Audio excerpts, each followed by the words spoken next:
C'est un monde à l'envers. Imagine que tu te réveilles un jour dans un tel univers. Tu ouvres ton frigo et les aliments semblent fuir ton regard. Tu regardes un plan, mais il est couvert de traces de pourriture. Tu lèves les yeux. Tout le plafond s'est transformé en trou noir, comme s'il voulait t'engloutir.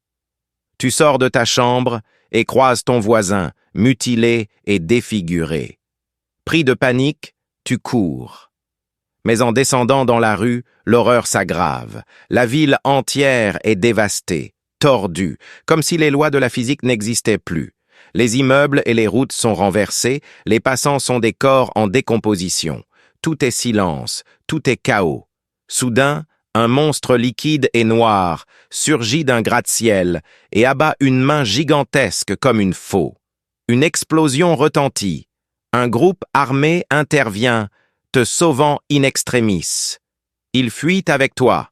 Leur chef, doté d'une force surhumaine, arrache des lampadaires d'un coup de pied. Fuyant sans cesse, tu traverses des lieux étranges, passant d'une ville animée à des ponts brisés jusqu'à Venise où les bâtiments semblent inversés. Mais le monstre noir les poursuit.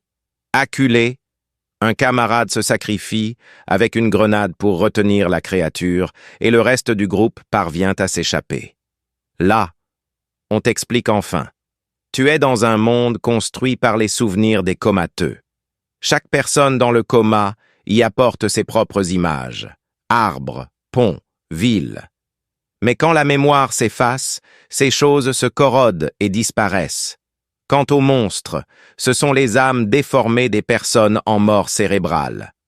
Guidé vers une base de survivants, tu découvres que chacun possède un pouvoir spécial. Certains peuvent guérir, d'autres se dédoubler. Le chef, lui, manie une force colossale. Ils veulent réveiller ton potentiel, mais malgré les entraînements, rien ne se déclenche. Jusqu'à ce que, en situation de mort imminente, tu découvres ton don, créer des objets à partir de ton imagination. On comprend alors? Dans le monde réel, tu étais architecte. Ici, ton pouvoir est la matérialisation des constructions de ton esprit. Mais derrière tout cela, se cache le vrai manipulateur, le boss. Lui aussi est un comateux, mais il refuse de se réveiller. En piégeant d'autres malades dans ce monde, il a bâti une armée de fidèles. Il te contraint à bâtir pour lui une cité idéale, un îlot sûr, inaccessible aux monstres. Tu obéis pour protéger ta compagne, également prisonnière. D'un geste, tu crées une ville entière, sublime et lumineuse. Mais le boss révèle son vrai visage. Il ne veut laisser personne repartir dans le monde réel. Ses pouvoirs surpassent tout, et il abat quiconque se rebelle. Toi et ta compagne cherchez alors le passage de retour, jusqu'à l'hôpital qui relie directement les deux mondes. Dans l'affrontement final, tout semble perdu. Mais le puissant guerrier de ton équipe, que tu croyais transformé en monstre, revient pour sacrifier sa liberté et vous sauver. Grâce à lui, tu retrouves. Leur mission est de démonter les torpilles et recharger les munitions. En détachant une torpille, ils la soulèvent avec une poulie. Mais soudain, 3 monstres surgissent et foncent sur eux. Dans la panique, la torpille leur échappe et risque d'exploser. Au moment critique, le héros prie en silence. Un toboggan apparaît alors du ciel et la torpille glisse doucement dessus. Tous restent stupéfaits. Le pouvoir du héros est de créer des choses à partir du néant. Extraordinaire. De retour à la base, il se rappelle qu'il est architecte dans la réalité. Le boss explique que les monstres, étant des comateux en mort cérébrale, ne peuvent que se déplacer dans des lieux issus de souvenirs. Si l'on crée une île sûre de toutes pièces, ils ne pourront pas y entrer. Et seul le héros peut accomplir cela. Le lendemain, ils quittent l'usine et, guidés par le boss et le héros, cherchent un terrain pour construire l'île sûre. En traversant un brouillard, ils découvrent un avion gigantesque suspendu dans le ciel. Mais à ce moment, un monstre noir surgit. Le héros tombe inconscient et se réveille dans l'herbe, tiré par ses compagnons. Mais l'un d'eux découvre avec horreur que la main du costaud s'est transformée en main de monstre. Alors, des monstres attaquent de partout. Les humains subissent un massacre. Dans la panique, le héros et les survivants tentent de retourner à l'usine. Une lumière blanche descend soudain, le héros perd connaissance, et à son réveil, il est de retour dans le monde réel.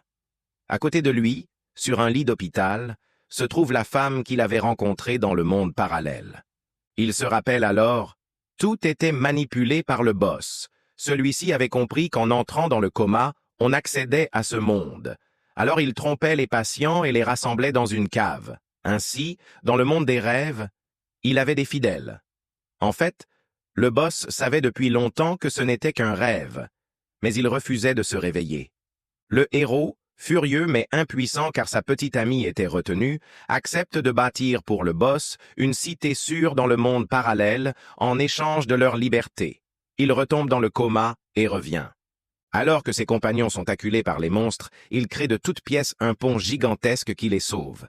À ce moment, le boss réapparaît et réclame qu'il tienne sa promesse. Le héros imagine une cité entière. Dans le vide, des lignes brillent, des tours surgissent, un lieu désert devient une ville flamboyante, lumineuse, comme un don des dieux. Mais une fois la cité bâtie, le boss change d'avis. Avez-vous oublié qui vous êtes dans le monde réel? Toi, l'astronome, autiste, incapable de sortir de chez toi. Et toi, l'architecte, méprisé, dont les œuvres n'ont jamais été reconnues. Vous ne pouvez montrer vos talents qu'ici, dans ce monde. Tous hésitent.